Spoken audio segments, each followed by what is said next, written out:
और इधर भोपाल में एक बार फिर बड़े आंदोलन की आहट से गूंजने वाली है। अपने जायज मांगों को लेकर चयनित शिक्षक अभ्यर्थी अब आर पार की लड़ाई के मूड में। तो आगामी 24 मार्च को चयनित शिक्षक अभ्यर्थी संघ ने एक विशाल प्रदर्शन का ऐलान किया है। वर्ग 2 और वर्ग 3 में पद वृद्धि की मांग को लेकर ये अभ्यर्थी अब तक 4 बार सड़कों पर उतर चुके हैं, लेकिन हर बार इन्हें मिला तो सिर्फ कोरा आश्वासन। अभ्यर्थियों का साफ कहना है कि अब सब्र का बांध टूट चुका है। साथ वर्ग 3 के भी अभ्यर्थी हैं, तो हम आपको बताना चाहते हैं कि इन भर्ती परीक्षाओं में बहुत सारे ऐसे अभ्यर्थी हैं जो अच्छे अंक लाने के बावजूद भी अपने चयन से वंचित रह गए हैं। और उसका एकमात्र कारण यह है कि जो शिक्षकों के पद इन भर्ती परीक्षाओं में घोषित किए गए हैं वो नाम मात्र के हैं, जबकि एक और शिक्षा विभाग में 1,15,000 से अधिक पद खाली है। और ये बात स्वयं शिक्षा मंत्री जी ने विधानसभा में स्वीकारी है। वर्तमान में मध्य प्रदेश में स्कूलों की और इधर सड़कों पर मचे इस घमासान पर अब सियासत भी हाई है। मुख्य विपक्षी दल कांग्रेस ने इसे युवा विरोधी सरकार करार देते हुए बीजेपी पर सीधा हमला बोला है।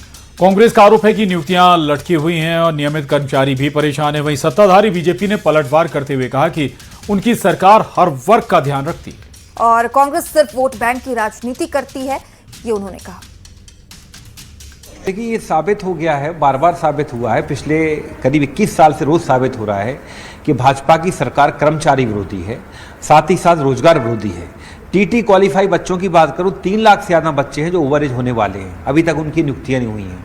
और जिन छात्रों की परीक्षा हो जाती है वो चयन हो जाता है, लेकिन ऐसे कई हजारों की संख्या में कि अभी तक उनकी ज्वाइनिंग नहीं हो पाई है। देखिए, मध्य प्रदेश में डॉक्टर मोहन यादव जी की सरकार लगातार, चाहे प्रदेश के नियमित कर्मचारी हों, चयनित शिक्षक हों, संविदा कर्मी हों या फिर अन्य भी किसी भी तरह के कर्मचारी हों, सभी के हित में लगातार निर्णय लेती है और उनके परिवारों के साथ सरकार लगातार खड़ी है। समय पे जिस तरह के गतिरोध आए भी हैं, तो सरकार द्वारा कर्मचारी हित में निर्णय लेते हुए सभी तरह के गतिरोध दूर। और मोनालिसा की शादी को लेकर अब सियासी गलियारों में बड़ा विस्फोट हुआ है। बीजेपी सांसद सबसे पहले बात मध्य प्रदेश कांग्रेस के लिए आई गुड न्यूज की, जहां पर कांग्रेस एमएलए मुकेश मल्होत्रा को सुप्रीम कोर्ट से बड़ी राहत मिली है।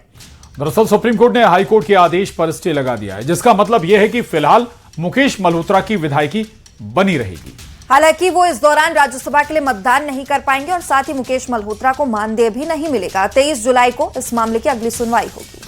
और जहां एक तरफ इस फैसले को कांग्रेस के लिए बड़ी राहत की तरह देखा जा रहा है, तो इधर फैसले पर सियासत भी तेज हो गई है।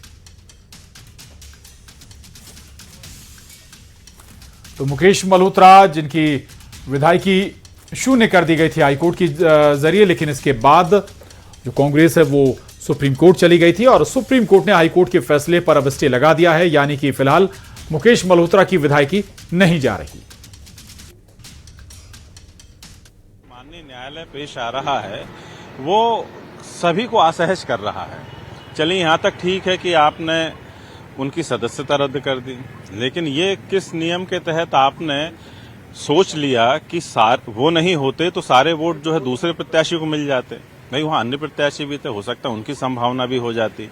तो निर्वाचन शून्य करना ठीक है, लेकिन किसी दूसरे को विधायक बना देना ये भी एक अतिरेकपूर्ण कदम है जो असहज भी कर रहा है और हम लोगों को इसको स्वीकार करने में, जनता को भी स्वीकार करने में बड़ी तकलीफ हो रही है। उच्च न्यायालय ने मुकेश मल्होत्रा की विधायकी को रद्द किया। ये प्रमाणित हुआ कि वो गलत जानकारी और गलत शपथ पत्र देकर विधायक बने थे। उच्चतम न्यायालय में ये मामला गया है। उच्चतम न्यायालय द्वारा राज्यसभा चुनाव में वोटिंग पे भी रोक लगाई गई है, साथ ही उनकी वेतन भत्तों पे भी रोक लगाई गई है। तो ये किसी तरह की जीत नहीं है, ये केवल और केवल अंतरिम फौरी तौर पर निर्णय लिया गया है। जब भी इस मामले में फाइनल निर्णय आएगा, जिस तरह का कृत्य मुकेश मल्होत्रा ने किया है, उनकी विधायकी जाना तय है।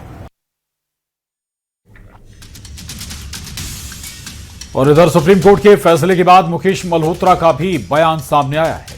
मुकेश मल्होत्रा सुप्रीम कोर्ट के फैसले से खुद को संतुष्ट बताते हुए फैसले को विजयपुर के मतदाताओं की जीत कह रहे हैं और साथ ही चुनाव में किसी भी तरह की कोई भी जानकारी नहीं छिपाने की बात मुकेश मल्होत्रा ने कही है। जनता के लिए नमन करता हूं। आज माननीय सर्वोच्च न्यायालय, जो देश की उच्चतम न्यायालय, माननीय सुप्रीम कोर्ट, उसने जो सम्मानजनक फैसला दिया उससे मैं संतुष्ट हूं और आप सब विजयपुर क्षेत्र की जनता का प्यार और आशीर्वाद मेरे को हमेशा मिलता रहे और ये आपके एक एक मत की जीत है जो माननीय सुप्रीम कोर्ट से आज हम जीते हैं। जो मेरे पे पूर्व मंत्री पूर्व विधायक जो रामनिवास रावत जी आरोप लगा रहे थे कि हमने कोई केसेस छुपाए हैं, लेकिन हमने कोई केस नहीं छुपाए, ये पूरे उसमें दर्ज है। जब आप मेरे से रूबरू होंगे मैं आपको उसकी एफिडेविट की कॉपी और अखबारों की कटिंग और पूरा आप लोगों के लिए मैं दिखाऊंगा। हमने कोई नहीं छुपाया, इसलिए उन्हीं आधार को तथ्य मानते हुए माननीय सुप्रीम कोर्ट ने हमारे पक्ष में फैसला दिया है। बीजेपी सांसद कंगना रनौत ने एक बार फिर से नेता प्रतिपक्ष राहुल गांधी पर निशाना साधा है। कंगना ने कहा कि राहुल गांधी संसद में टपोरी की तरह आते हैं और तू तड़ाक करके बातें करते हैं। कंगना ने कहा कि उनके इस आचरण को देखकर महिला सांसद असहज हो जाती हैं और साथ ही कंगना रनौत ने राहुल गांधी को प्रियंका गांधी से शिष्टाचार सीखने की नसीहत दे डाली है। ज्यादा उनको देखकर जो है अनकंफर्टेबल भी फील होता है, क्योंकि एकदम जैसे टपोरी की तरह वो आते हैं और किसी को भी तू ऐसे करके तू तड़ाक करते हैं। ऐसे कोई इंटरव्यू दे रहा हो तो उनको वो एक तरह शूटिंग कॉल्स करते हैं, आजा आजा मेरे साथ, तो I am telling you it is very uncomfortable the way he conducts himself. He should see his sister. उनका कॉन्डक्ट, उनका बिहेवियर कितना अच्छा है, कितना जिसे कह सकते हैं एटिकेट्स उनके बहुत अच्छे हैं, लेकिन Rahul Gandhi himself is a shame, I must say. और लोकसभा में नेता प्रतिपक्ष राहुल गांधी को लेकर बीजेपी सांसद कंगना रनौत के बयान पर सियासी बवाल शुरू हो गया। कंगना के बयान पर कांग्रेस ने आपत्ति जाहिर की है। भारतीय जनता पार्टी में एक होड़ सी लगी है कि कौन कितना नीचे गिरकर बोल सकता है, कौन कितनी घटिया बात कर सकता है, कौन कितनी बेहुदे वक्तव्य दे सकता है, कौन भद्दी टिप्पणियां कर सकता है। एक होड़ लगी हुई है भारतीय जनता पार्टी में। वैसे भी कंगना जी पहले से ही उलझलूल बातें करती आई थी, अब वो भी उस रेस में शामिल हैं, तो वो और ज्यादा उलझलूल बातें कर रही हैं। मैं उनके पास में नहीं जाना चाहती हूँ, मैं उनका इतिहास नहीं खोदना चाहती हूँ, लेकिन जिस तरह की वक्तव्य वो दे रही हैं, उनको एक दिमाग के डॉक्टर की जरूरत है, क्योंकि उनकी कंडीशन लाइलाज होती जा रही है। कि पर्सनल डिसएग्रीमेंट हो सकते हैं, पॉलिटिकल डिसएग्रीमेंट हो सकते हैं, पर इस तरीके से कोई किसी का बोलना, कहीं ना कहीं राहुल जी के प्रति कुछ बोलना, मैं मानती हूँ गलत है। कुछ दिन पहले महिला सांसद से की वजह से वो असहज महसूस कर रहे थे तो प्रधानमंत्री नहीं आए।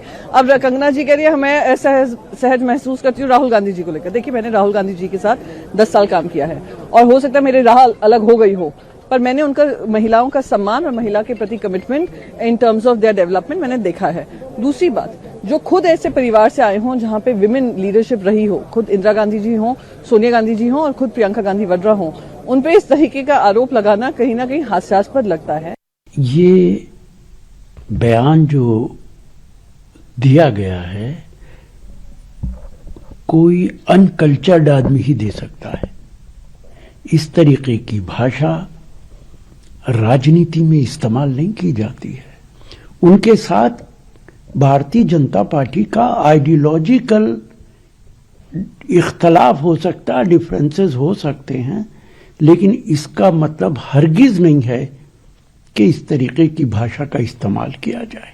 उन्हें माफी मांगनी चाहिए।